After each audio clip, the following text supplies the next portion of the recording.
Assalamualaikum warahmatullahi wabarakatuh. Untuk selanjutnya pelajaran fikih untuk kelas 1 bersama Nenden. Tema wudhu. Syarat-syarat wudhu. Wudhu erat hubungannya dengan sholat. Sebab tidak sah sholat yang dilakukan seseorang tanpa berwudhu. Tidak hanya untuk sholat, bahkan kita dianjurkan agar selalu dalam keadaan berwudhu. Menurut bahasa, wudhu artinya bersih dan indah. Menurut istilah, wudhu adalah membersihkan anggota wudhu untuk menghilangkan hadas kecil. Anggota wudhu terdiri atas muka, tangan, kepala, dan kaki.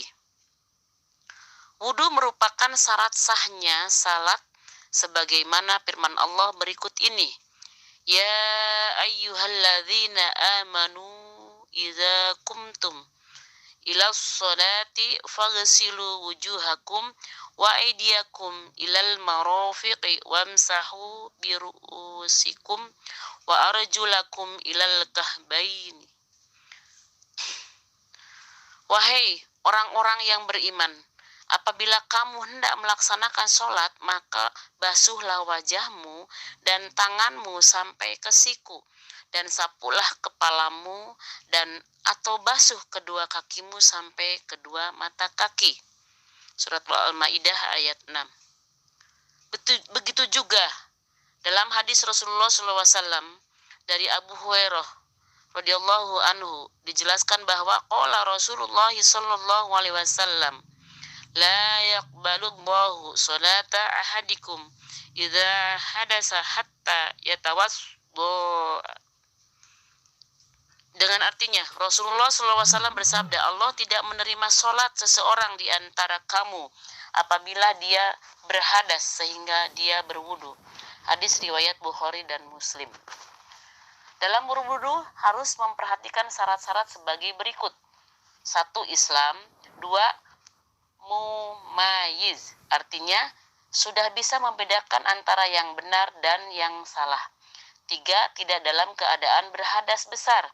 4. Harus menggunakan air yang suci dan mensucikan seperti air sumur, air dari mata air, air hujan, air laut, air sungai, air embun, dan air salju. 5. Tidak ada sesuatu yang menghalangi air untuk sampai ke kulit, misalnya cat, lem, cat kuku, dan sejenisnya. Jika ada, supaya dibersihkan terlebih dahulu sebelum pelaksanaan berwudu. Rukun wudu ada 6. 1. Niat. Niat yaitu menyengaja untuk berwudu karena Allah. Niat cukup di dalam hati, tetapi boleh juga dilafalkan, yaitu nawaitul wudu'a liraf'il hadasil asghari lillahi ta'ala. Saya niat berwudu untuk menghilangkan hadas kecil karena Allah ta'ala. Untuk itu kalian membacanya sampai halaman 6 ya. Untuk tugas dari ibu untuk kalian yaitu pertama, menulis syarat-syarat berwudu ada 5. Kedua, rukun wudu ada 6. Ketiga, sunat-sunat wudu ada 10. Tolong ditulis, dibaca dulu dari halaman 1 sampai halaman 6. Untuk mempraktekannya tata cara berwudu, halaman selanjutnya nanti setelah sekolah sudah normal kembali. Itu aja mungkin fikih untuk pelajaran kelas 1. Terima kasih. Wassalamualaikum warahmatullahi wabarakatuh. Untuk selanjutnya pelajaran kelas 2 yaitu fikih dengan tema sholat Jumat. Tolong disimak ya anak-anak. Ketentuan sholat Jumat. Hari Jumat merupakan hari besar umat Islam. Pada hari Jumat, terutama di siang hari, kaum muslimin mulai dari anak kecil hingga orang tua meninggalkan atau menghentikan segala kegiatannya. Mereka berbondong-bondong menuju masjid untuk melaksanakan salah satu ibadah, yaitu sholat Jumat. Dalam melaksanakan sholat Jumat tentu harus tahu mengenai ketentuan-ketentuan dan tata cara melaksanakannya, sebagaimana dijelaskan berikut ini. Pengertian dan hukum sholat Jumat. Kata Jumat yang di dalam Al-Quran disebut Al-Jumu'ah berasal dari kata jamaah, artinya mengumpulkan, atau ijtima'a artinya berkumpul. Jadi hari Jumat berarti hari berkumpul, yaitu berkumpul di masjid untuk melaksanakan sholat. Jika demikian, apa itu sholat Jumat? Salat Jumat adalah salat Jumat 2 rakaat yang dilakukan secara berjamaah pada waktu zuhur di hari Jumat setelah 2 khutbah. Untuk dalil mewajibkan sholat Jumat dijelaskan dalam Al-Quran surat Al-Jumu'ah ayat 9. Ya ayyuhalladzina amanu idza nuriya lis-sholati min yaumil jumu'ati fas'au ila dzikrillahi wadarul bay'. Artinya, wahai orang-orang yang beriman, apabila telah diseru untuk melaksanakan sholat pada hari Jumat, maka segeralah kamu mengingat Allah dan tinggalkanlah jual beli, yang demikian itu lebih baik bagimu jika kamu mengetahui. Surat Al-Jumu'ah ayat 9. Syarat-syarat salat Jumat. Syarat-syarat salat Jumat dapat dibedakan atas syarat wajib dan syarat sah sholat Jumat. Syarat wajib sholat Jumat. Seseorang diwajibkan melaksanakan sholat Jumat apabila telah memenuhi syarat-syarat berikut ini. 1. Beragama Islam. 2. Sudah balik. 3. Berakal sehat. 4. Laki-laki. 5. Sehat badan. 6. Mukmin atau menetap. Syarat sah sholat Jumat. Sholat Jumat dianggap sah apabila memenuhi syarat-syarat berikut ini. 1. Dilakukan di tempat yang ada penduduknya atau yang didiami oleh masyarakat seperti di kota atau di desa. 2. Dilaksanakan secara berjamaah sebanyak 2 rakaat. 3. Dilaksanakan pada hari Jumat waktu zuhur. 4. Dilaksanakan setelah dilakukan 2 khutbah. Hal-hal yang disunatkan sebelum sholat Jumat adalah sebelum melaksanakan sholat Jumat ada beberapa hal yang disunatkan, diantaranya sebagai berikut. 1. Mandi dengan nilai mandi dengan niat mandi sunat Jumat. 2. Membersihkan dan merapikan diri seperti memotong kuku, mencukur kumis, menyisir rambut dan sebagainya. 3. Berpakaian bersih, bagus dan rapi. 4. Memakai wangi-wangian. 5. Segera pergi ke masjid. 6. Melaksanakan sholat tahiyatul masjid. 7. Memperbanyak membaca Al-Quran, zikir, dan sholawat kepada Nabi Muhammad Sallallahu Alaihi Wasallam. Kalian membacanya diulang ya sampai halaman 7. Tugas dari ibu kalian untuk kelas 2 menulis surat Al-Jumu'ah ayat 9 dan terjemahannya. Pertama. Kedua, menulis syarat wajib sholat Jumat ada 6. Ditulis dengan rapi ya. Ketiga, mengucapkan 2 kalimat syahadah. Ditulis Arabnya dan terjemahannya. Untuk itu pembelajaran untuk kelas 2 fikih sampai di sini. Mungkin untuk minggu depan bisa latihan ya. Karena sampai halaman 7, halaman 8-nya latihan. Itu aja mungkin pelajaran fikih dari ibu untuk kelas 2. Wassalamualaikum warahmatullahi wabarakatuh.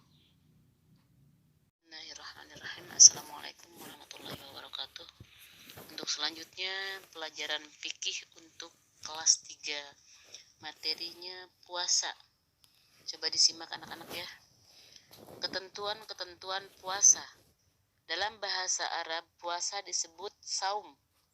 Artinya menahan diri. Menurut istilah, puasa adalah menahan diri dari makan dan minum, serta segala sesuatu yang membatalkannya, mulai terbit fajar hingga terbenam matahari, dengan disertai niat dan syarat-syarat tertentu. Puasa Ramadan mulai diwajibkan Allah pada tanggal 10 Sa'ban, 1,5 tahun setelah hijriah ke Madinah. Kewajiban puasa Ramadan tersebut secara tegas diperintahkan Allah melalui firman-Nya, yaitu Ya ayyuhalladzina amanu kutiba alaikumussyam kama kutiba alal ladzina min qablikum la'allakum tattaqun. Yang artinya, wahai orang-orang yang beriman, diwajibkan atas kamu berpuasa sebagaimana diwajibkan atas orang sebelum kamu, agar kamu bertakwa. Surat Al-Baqarah ayat 183. Syarat-syarat puasa. Ada beberapa syarat-syarat yang harus dipenuhi dalam melaksanakan puasa. Ada syarat-syarat wajib dan ada pula syarat-syarat sah puasa. Syarat-syarat wajib meliputi 1. Islam, 2. Baligh dan berakal sehat, 3. Mampu atau sanggup mengerjakannya, 4. Tidak sedang bepergian jauh atau musafir. Syarat-syarat sah puasa meliputi Islam, orang-orang yang sudah bisa membedakan mana yang baik dan buruk, suci dari haid dan nifas, bukan pada hari-hari yang diharamkan berpuasa seperti Idul Fitri, Idul Adha, dan hari Tasyrik. Rukun puasa harus betul-betul diperhatikan sebab salah satu rukun tidak dipenuhi, berarti puasanya tidak sah. Rukun puasa ada 2, yaitu niat dengan dilafalkannya dengan bacaan nawaitu sauma godin an adai fardhu sahri ramadana hadihi sanati lillahi ta'ala. Saya berniat puasa besok hari untuk menunaikan kewajiban di bulan Ramadan tahun ini karena Allah Ta'ala. 2. Meninggalkan atau menghindari segala sesuatu yang membatalkan puasa mulai dari terbit fajar hingga terbenam matahari. Untuk selanjutnya kalian membacanya sampai halaman 7. Tugas dari ibu, kalian menulis kewajiban puasa, yaitu hadisnya ya, Arab dan terjemahannya. Kedua, menulis bacaan niat puasa, Arab dan terjemahannya. Ketiganya, 6 hari di bulan Syawal, tulis hadisnya dan terjemahannya. Itu aja mungkin dari ibu pelajaran fikih untuk kelas 3. Wassalamualaikum warahmatullahi wabarakatuh.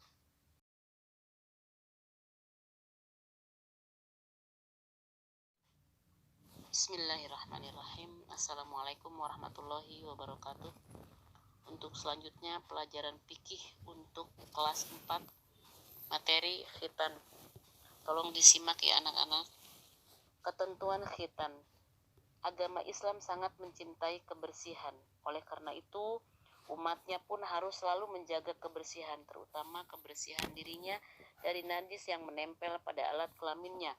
Untuk menghindari najis yang menempel pada alat kelaminnya, agama Islam memerintahkan kepada kaum laki-laki dikhitan. Pengertian khitan. Tentu kamu sudah dikhitan. Bagaimana rasanya pada waktu dikhitan? Tentu tidak sakit. Apakah kamu sudah tahu artinya khitan? Menurut bahasa khitan artinya menyunat. Menurut istilah khitan adalah memotong kulit yang menutupi ujung alat kelamin laki-laki. Menurut sejarah, khitan sudah menjadi tradisi bangsa Arab, yaitu dimulai sejak Nabi Ibrahim alaihi salam bersama putranya Nabi Ismail alaihi salam. Nabi Ibrahim dikhitan ketika berusia 80 tahun, sedangkan Ismail setelah menjelang usia dewasa, kemudian disusul oleh nabi-nabi berikutnya. Dalil-dalil yang dijadikan landasan para ulama dalam menetapkan hukum khitan bagi laki-laki adalah wajib, yaitu sebagai berikut hadis Nabi Muhammad SAW. An Abi Hurairah radhiyallahu anhu qala Rasulullah sallallahu alaihi wasallam ikhtatana Ibrahim khalilur rahman بعدما أتت عليه 80 سنة وختتن بالقدوس, yang artinya dari Abu Hurairah radhiyallahu anhu berkata, Rasulullah SAW bersabda, Nabi Ibrahim melaksanakan khitan ketika berusia 80 tahun. Beliau dihitan dengan menggunakan kafak. Al-Quran surat An-Nahl ayat 123. ثم أوحينا إليك أن اتبع ملة إبراهيم حنيفا وما كان من المشركين, yang artinya kemudian kami wahyukan kepadamu Muhammad, ikutilah agama Islam seorang yang hanif dan dia bukanlah termasuk orang musyrik. Ayat di atas Allah memerintahkan untuk mengikuti ajaran atau syariat Nabi Ibrahim alaihissalam. Karena hitan termasuk syariat Nabi Ibrahim alaihissalam, maka wajib diikuti. Hikmah hitan. Hikmah yang terkandung dari pelaksanaan hitan diantaranya sebagai berikut. 1. Membuat alat kelamin atau kemaluan laki-laki menjadi bersih dan indah. 2. Memudahkan dan melancarkan buang air kecil atau memudahkan dan melancarkan buang air kecil atau kencing. 3. Dapat dengan mudah menghilangkan kotoran atau najis yang menempel pada alat kelamin atau kemaluan. 4. Disenangi Allah. 5. Sebagai penghormatan bagi anak perempuan. 6. Mencegah dari berbagai penyakit terutama pada alat kelamin atau kemaluan. 7. Sebagai tanda pengikut Nabi Muhammad SAW dan melestarikan syariat Nabi Ibrahim alaihissalam. Untuk selanjutnya kalian membacanya dari halaman 1 sampai halaman 5 ya. Tugas dari ibu, kalian menulis hadis tentang hitan, Arab dan terjemahannya. Keduanya menulis surat An-Nahl ayat 123, Arab dan terjemahannya. Ketiga, tulis hikmah hitan ada 7. Minggu depan halaman 6-nya latihan. Dari ibu cukup sekian untuk pelajaran fikih untuk kelas 4. Assalamualaikum warahmatullahi wabarakatuh.